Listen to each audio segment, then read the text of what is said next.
Look, I understand when you have injuries, you have to like make ends meet when it comes to putting depth at a certain spot, moving guys around. I get that, but the Eagles are treading in dangerous waters right now, putting specific guys in certain positions that they really can't afford to lose. And this is one player they really can't afford to lose because I think this defense will totally change without him. And he's been a big difference maker, as well as everybody else is a difference maker. This guy is one of the biggest difference makers, and he's a rookie, obviously. So, and has played outstanding. We're going to talk about the injuries.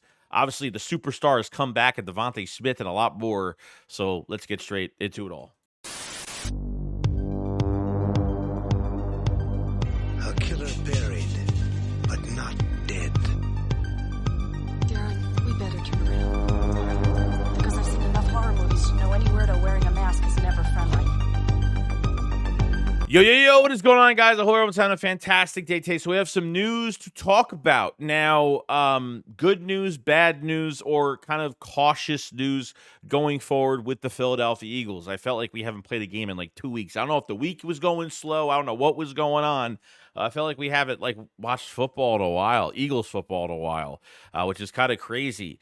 But I think to start from the top, I think we were going to really like here is Devonta Smith is back with the Eagles, which is fantastic. It's funny because AJ Brown said some things in the locker room. I wonder how AJ Brown is, on the field without Devonta Smith being there. I wonder if a receiver has like a different persona, it just has a different attitude when it doesn't have the other superstar on the other side, and the chemistry that AJ Brown and Devonta Smith have when they're on the field at the same time, and sure, AJ Brown has a much easier task ahead of him when Devonta Smith is there, as well as having Jalen Hurts, as well as having Goddard when he's healthy, and having Saquon Barkley, which he's been absolutely fantastic.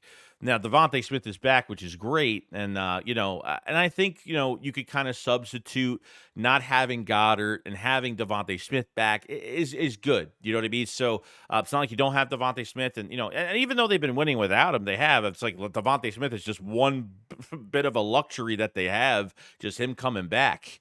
So that's great news. Dallas Goedert, on the other hand, obviously this is like 3 injuries in 1 year. Calcaterra coming in, a lot of starring experience. I trust Calcaterra. His blocking has been better as of recent, to be honest, but I need to see more. But he's been pretty solid as a number, or acting as the number one in place of Goddard. No IR for Goddard yet. Another day. Still, look, if he's not even on IR at this point, short-term IR, at least he misses 4 weeks, it's probably not going to happen at all. So I said to myself after that Ravens game, where if they weren't really talking about a player right after a game that crazy, then it probably means the injury is not that serious, which is just a knee sprain, week-to-week basis. The Eagles seem to be comfortable that he'll be healthy a lot sooner than later. Okay, it'd be nice to have him back for that Pittsburgh game, but it's probably going to be a few weeks. I don't know what it's going to be. They don't want to, in case he is getting better. So maybe that is good news. If he's not on IR, then maybe he is feeling a lot better, and we'll see how the weeks go. But feel good about Calcaterra. Obviously, CJ Usama is the number 2 tight end in this game. If Usama is even going to get any playing time, I don't know. I don't think we've seen him that much this season. I think he's like the 20. I think he's like the 29-year-old tight end we signed. I think he was with the Jaguars, something like that, when we got him in the offseason. So a lot of good news, and I think pretty promising news going forward. I think this is the most important. This is when I talk about injuries and things you can't afford to lose, because as a punt returner in the league, you have no control over how these defenders hit you and taking these unnecessary hits. So Braden Covey had limited practice. He actually had limited practice. So maybe they're just resting him for this game, give him another week, whatever. Cooper DeJean will be back at the punt returns. I hate this. I don't want this. I mean, it just makes me nervous because let me tell you something. Every starter that's out, obviously, is a difference maker. When you lose a starter, it changes the game, no doubt. The Eagles have still won games without specific players. We didn't have AJ Brown. We didn't have Devonta Smith. Didn't have Jordan Mailata. Mekhi Becton was out with a concussion. You have guys that fill in and do things. That's why the depth is so great. But the issue I have is this: like, Cooper DeJean is one of those guys. is that he is the difference maker. Like, without Cooper DeJean in this defense, I don't know where they would be.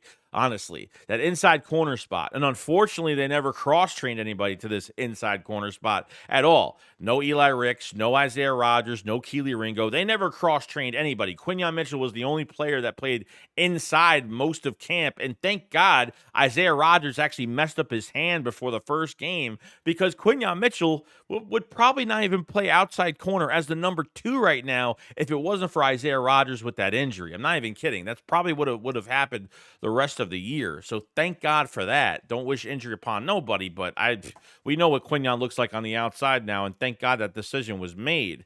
But you lose Cooper DeJean, then Avonte Maddox comes in, and then if Avonte Maddox isn't even targeted, he's going to be holding somebody. I mean, you can't even trust the guy at this point. Maddox this week obviously has been at practice inside. He was with the safeties, so you have no Sidney Brown, you have no Reed Blankenship. So now Maddox is doing double duty pretty much at inside corner, and he's doing safety as well. So.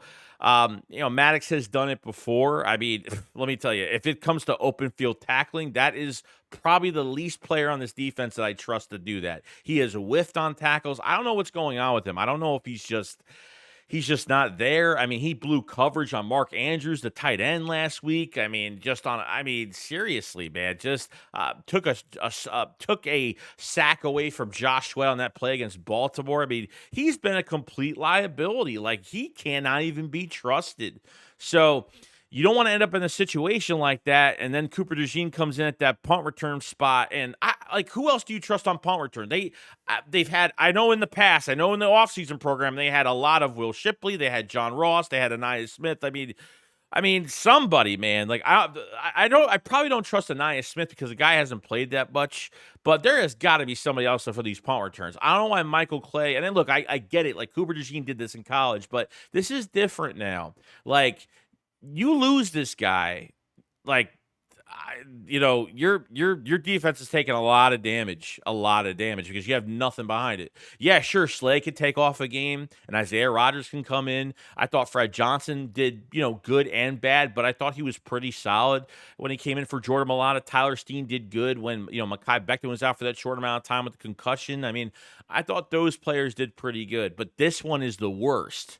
You lose DeJean, bro, it's going to be a mess. You know what I mean? I know people are going to say, dude, why would you even say this? Why would you even talk about this? Like, that's the one thing you don't want to talk about. But it's something to talk about because this is some serious shit. This is serious. Like, I'd rather lose.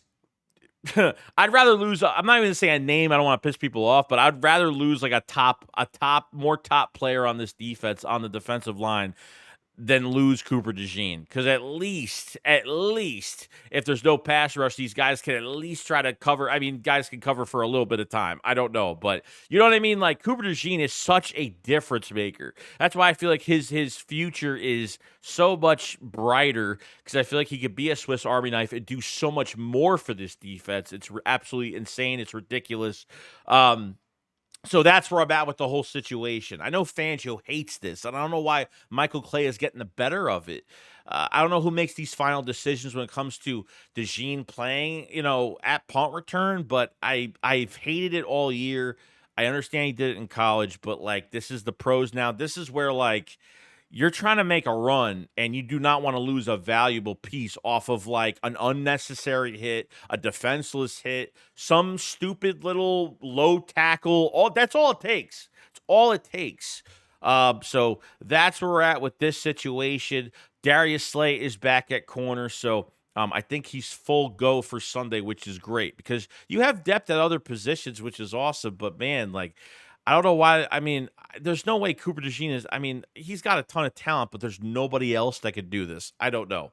I haven't been a fan of it at all. But I am a fan of the holidays. And let me tell you something. When it comes to the holidays, when it comes to Christmas, when it comes to a bunch of things, make sure you check out the Philly Shakedown podcast merch. All that great stuff. We have brand new designs, Christmas limited edition designs, all of that great stuff. Go check it out. It's great quality. It's awesome. Me and Philly have been working really hard on it. You buy 2 pieces of merch, get 10% off. Buy 3, get 15% off. Buy 4, get 20% off. If you buy 4 shirts for the price of 3, you're pretty much getting 4 an extra shirt or an extra hoodie for free with the 20% off. And if you spend $150 or more, free shipping. So I'm really bad at promoting things. Yes, I know I'm horrible at it. I'm just not used to doing it. So it is what it is. But really good stuff in that store, and I hope you guys really enjoy and really check it out. It's freaking awesome.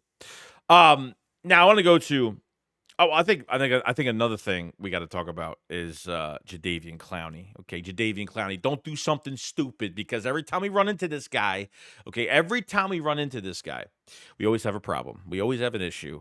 The Nick Foles, we don't remember I think the referees, besides holding calls, the referees, the one thing that they have been missing all season that they never call is when these players are getting their fucking helmets, like their necks are getting turned the opposite direction. They've been missing so many of those blatantly in their face right there. Okay, remember Jadeveon Clowney, remember when he twisted Nick Foles, and thank God he was okay after that. 2019, Carson Wentz, the concussion when he went helmet to helmet with Carson Wentz. Carson Wentz, 8 plays in the wild card game against Seattle, and we remember that as well. So you don't want Jadeveon Clowney to do something stupid in this game. So I had to I saw a report. I totally forgot Jadeveon Clowney was on the Carolina Panthers. I totally forgot about that. He said some things about Philly fans. He wasn't mean or anything. He was like, "Oh, they're crazy. They talk a lot of crap. Blah blah blah. They throw stuff at you." I don't know. That's what he said. I don't know. But that was the news on Jadeveon Clowney, which I thought was pretty cool. I think another thing that's really cool too, the power rankings came out for the defensive tackles and the linebackers, and Zach Bond as the number 1 linebacker in the NFL power rankings, Jalen Carter as number 1 defensive tackle in the power rankings. Dude, it's so nice to just see that, man.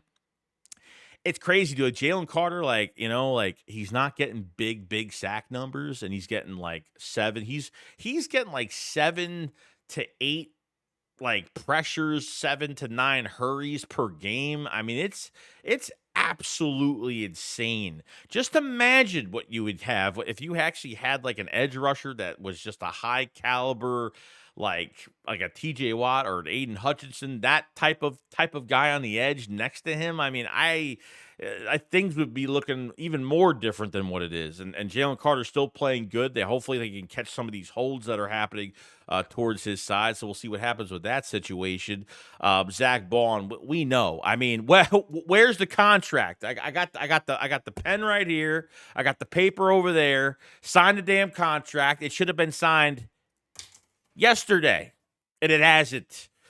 Okay, and that makes me really nervous. I mean, Nakobe Dean should be on this list as well, because Nakobe Dean's been playing at a high level too. Much respect to both of them. I mean, we have linebackers in Philadelphia. I mean, this is such a weird year. There's just things that we just don't believe that just happen in front of our eyes, and we have to pinch ourselves to see if we're actually, still dreaming. But it is a reality, guys. Total reality. We have really good players in Philadelphia, especially at positions that we haven't had in a lot of years. Obviously, DT, we've always been good at that spot for a lot of years, but linebackers, obviously the bigger one. But Jalen Carter, Jalen Carter is higher on the power rankings than Dexter Lawrence. I mean, these are guys that have. Dexter Lawrence is out the rest of the year with an injury, but he has almost double-digit sacks. Does he have 8, 9 sacks for the season? I mean, Jesus. It's crazy. It's crazy how much recognition Jalen Carter is getting, and teams are honing in on him every single game, So that's why Jordan Davis has to step up. Milton Williams has to step up. These edge rushers, Nolan Smith, all these guys have to step up, and they have been, which is great. So it's nice to see that. And obviously Zach Bond is playing at a high caliber level. He was a nobody with the Saints, and a backup outside linebacker. He was an edge rusher, transitioned to an outside linebacker. I mean, he never forced a fumble before he came to the Eagles. He never played inside linebacker before he came to the Eagles. And Howie Roseman had different plans for him, saying, "Oh, I see him as a backup outside linebacker slash special teamer." And Vic Fangio's like, "Nah, I see an inside linebacker with that man." And look what he did. It's the Van Ginkel of the Philadelphia Eagles, but this guy is way better by a landslide. You know what I mean? So I'm waiting. There's already been third party rumors that there's a contract situation going on, so he'll get signed before he hits the market. And let me tell you, there'll be a lot of teams. A lot. Give this man everything he wants. Give this man everything he wants. Because I'm telling you right now, do not let another linebacker walk out of Philadelphia. Please, God, don't do that. So that's the situation we are at right now with the power rankings. So that's great. Great to hear that. Saw that today, which I thought was really good. So you guys let me know. Let me know about this. Does this Cooper DeJean situation make you comfortable about putting him at the punt returns? Who would you put there? Do you worry about the situation? You guys let me know. And how do you guys feel like, Avonte Maddox, like potentially, what I mean? Just as a backup this year, just how you feel about him. Is he just declining? Is he just not playing that much? So maybe he doesn't know much terminology. I don't know. I mean, you guys let me know in the comment section below. And we'll be back soon. So you guys have a fantastic day. I'll see you guys on the next one. Shakes, what up? Follow side. Peace out, guys. Peace.